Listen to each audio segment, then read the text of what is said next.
Cellular jail भी बोला जाता है। सेल्यूलर इसलिए कहा जाता है क्योंकि इसका पूरा स्ट्रक्चर इंडिविजुअल सेल्स पर बेस्ड था। हर कैदी के लिए एक अलग सॉलिटरी कन्फाइनमेंट सेल। इस जेल में कोई डॉर्मेटरी या कॉमन बैरक नहीं था जहां प्रिजनर्स एक दूसरे से बात कर सकें, बल्कि ये जेल आइसोलेशन बेस्ड पनिशमेंट के लिए ही डिजाइन की गई थी। इवन अंग्रेजों ने तो इस जेल का नाम सेल्यूलर जेल ही रखा था, लेकिन इंडियंस ने इसको काला पानी नाम दिया। इसके अलावा हर एक सेल पर लगा है ये आयरन ग्रिल गेट। इस गेट में एक स्पेशल लॉक सिस्टम लगा हुआ है। यहाँ ताले की जरूरत ही नहीं है, कैदी कुछ भी कर ले पर उसको खोल के भाग नहीं सकता। मोरोवर इस तरह के टोटल 698 सेल्स थे यहाँ पे। इस जेल की खतरनाक डिजाइन का एक बहुत ही फेमस किस्सा ये भी बताया जाता है कि सरप्राइजिंगली वीर सावरकर और उनके भाई गणेश सावरकर दोनों इसी काला पानी जेल में सेम टाइम पे कैद थे, लेकिन इस जेल की डिजाइन की वजह से वो लोग आपस में 9 महीने तक मिल ही नहीं पाए। एनीवेज, इस टॉपिक के रिसर्च के दौरान जब मैंने पर्सनली काला पानी जेल के कैदियों का डेली रूटीन पढ़ा तो वहां होने वाले टॉर्चर को पढ़ के एक पल के लिए लगा कि अगर कोई आम इंसान वहां होता तो एक दिन भी नहीं जी पाता। हमारे फ्रीडम फाइटर्स जो इतने सालों तक उस नर्क में रहे, उन्हें सैल्यूट है, लेकिन अब सवाल उठता है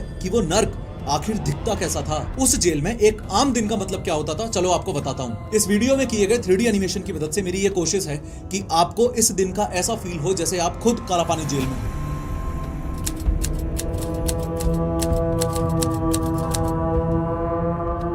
जैसे मान लो आपको काला पानी की सजा हो गई, तो सबसे पहले तो आपको हथकड़ी लगा के एक शिप में भरा जाएगा, फिर चेन्नई या कोलकाता जैसे पोर्ट से आपको अंडमान आइलैंड्स में ट्रांसफर किया जाएगा। आपको पहुंचने में 3-4 दिन का टाइम लगेगा। अंडमान आइलैंड्स पहुंचते ही अपने आप को ढकने के लिए आपको सिर्फ एक पतला सा कपड़ा और एक लंगोट दी जाएगी, और उसके बाद आपके गले में लटका दिया जाएगा एक ID टैग, जिस ID टैग पर आपका नाम लिखा होगा। यहाँ आपको एक चीज और बता दूं, जितने भी कैदी इस काला पानी में आते थे उनको 2 कैटेगरीज में डिवाइड किया जाता था। D यानी डेंजरस, PI यानी कि परमानेंटली इनकार्सरेटेड। एक एक करके दोनों कैटेगरीज को समझते हैं, लेकिन शुरुआत डेंजरस कैटेगरी से करते हैं। डेंजरस प्रिजनर का मतलब है एक ऐसा कैदी जिसे अंग्रेज सबसे खतरनाक या रिबेलियस समझते हैं और जिस पे हमेशा नजर रखना जरूरी होता है। इस कैटेगरी में ब्रिटिशर्स ने वीर सावरकर को रखा था। देखो, साल 1909 के दौरान वीर सावरकर लंदन के इंडिया हाउस के मेन लीडर थे। ब्रिटिश गवर्नमेंट ने सावरकर पर waging war against the crown sedition यानी कि देशद्रोह और रिवॉल्यूशनरी कॉन्स्पिरेसी के चार्जेस लगा के उन्हें मार्च 1910 में अरेस्ट कर लिया। अरेस्ट करने के बाद उन्हें एक शिप में बंद करके इंडिया ले जाया जा रहा था, लेकिन जब वो शिप फ्रांस के मर्सिली पोर्ट पर कुछ देर के लिए रुका, तब सावरकर ने वॉशरूम जाने का बहाना बनाया। वहां से सावरकर एक छोटी सी खिड़की से निकले, समंदर में कूद गए और तैरते तैरते फ्रांस के एक एरिया में पहुंच गए। ब्रिटिशर्स ने वीर सावरकर को बाद में अरेस्ट करके इंडिया भेज दिया। इसी वजह से ब्रिटिशर्स को वीर सावरकर से एक अलग ही लेवल का डर था और इसी रीजन से उन्हें डेंजरस प्रिजनर की कैटेगरी में रखा गया था और उनका सेल भी बाकी सबसे अलग था। देखो, ये गेट के बाद एक और लोहे का गेट यानी कि डबल सिक्योरिटी। ब्रिटिशर्स बस एक इस चीज से डरते थे कि सावरकर कहीं फिर से उनके हाथ से ना निकल जाए। इसके अलावा परमानेंटली इनकार्सरेटेड का मतलब होता है ऐसा कैदी जिसे जिंदगी भर के लिए जेल में ही डाल दिया गया हो बिना किसी रिलीज के चांस के। इस कैटेगरी में एक नाम आता है बरिंद्र कुमार घोष का। बरिंद्र कुमार घोष साल 1908 के अलीपुर बॉम्ब केस के मास्टरमाइंड थे। उन्होंने ब्रिटिश जज को मारने की कोशिश की थी। ब्रिटिशर्स ने उन्हें बहुत डेंजरस माना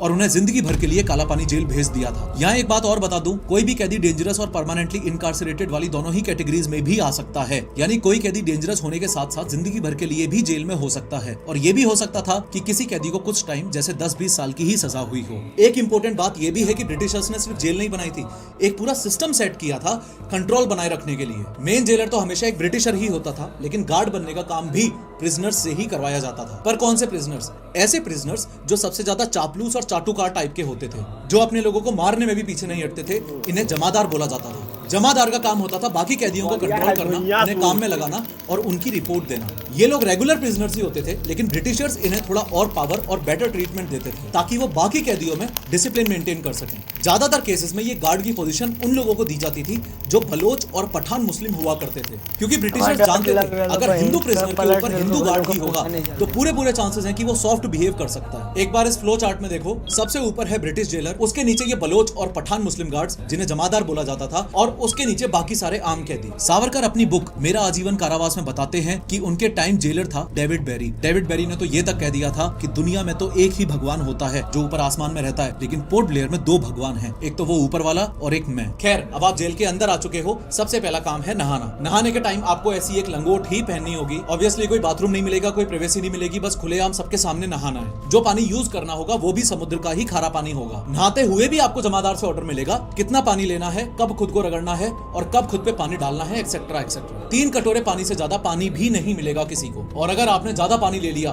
तो उसकी कीमत खतरनाक मार से चुकानी होगी। अब जेल में एंट्री के बाद आपको इनमें से एक तरह की हथकड़ी पहनाई जाएगी, चेन फेटर्स, बार फेटर्स या क्रॉस बार फेटर्स, और बिना कुछ पूछे सीधा आपको घसीटकर सेल्स के अंदर पटक दिया जाएगा। लेकिन ये तो सिर्फ शुरुआत है, असली खेल तो कल शुरू होगा जब आपको मिलेगा काम। सुबह 6 बजे आपको बाहर लेके आया जाएगा और अलग अलग तरह के कामों में लगा दिया जाएगा। काला पानी जेल में रोज गाड़ी भर के हजारों नारियल आते थे और कैदियों को 4 अलग अलग ग्रुप्स में डिवाइड किया जाता था। पहले ग्रुप का काम है नारियल छीलना। अब आपको लगेगा अरे नारियल छीलने में तो क्या ही है, ये तो मैं 1 सेकंड में कर दूं, पर आपको बता दूं ये नारियल आपको हाथ से छीलने होंगे। वीर सावरकर ने अपनी बुक मेरा आजीवन कारावास में बताया है कि कैसे नारियल छीलते वक्त उनके हाथों से खून बहता रहता था। दूसरे ग्रुप का काम होता था नारियल फोड़ना। ये नारियल आपको एक झटके में ही फोड़ना होगा और नेक्स्ट ग्रुप को देना होगा। तीसरे ग्रुप का काम है जो नारियल फूटा है उसका पानी कलेक्ट करना और उसको बाल्टी में भर के ले जाना। फाइनली चौथे ग्रुप का काम है टूटे हुए नारियल को खुरपे से काटकर अलग करना, यानी कि कोकोनट को शेल से अलग करना। यहाँ गार्ड्स को जब मर्जी आती थी किसी भी छोटी सी बात पर कैदियों को पीट देते थे। कभी बोलते थे कि तुमने नारियल, ये नारियल आपको हाथ से छीलने होंगे। वीर सावरकर ने अपनी बुक मेरा आजीवन कारावास में बताया है कि कैसे नारियल छीलते वक्त उनके हाथों से खून बहता रहता था। दूसरे ग्रुप का काम होता था नारियल फोड़ना। ये नारियल आपको एक झटके में ही फोड़ना होगा और नेक्स्ट ग्रुप को देना होगा। तीसरे ग्रुप का काम है जो नारियल फूटा है उसका पानी कलेक्ट करना और उसको बाल्टी में भर के ले जाना। फाइनली चौथे ग्रुप का काम है टूटे हुए नारियल को खुरपे से काटकर अलग करना, यानी कि कोकोनट को शेल से अलग करना। यहाँ गार्ड्स को जब मर्जी आती थी किसी भी छोटी सी बात पर कैदियों को पीट देते थे। कभी बोलते थे कि तुमने नारियल चुराया है, तो कभी बिना किसी वजह के भी डंडे बरसा देते थे। वीर सावरकर ने अपनी किताब में एक इंसिडेंट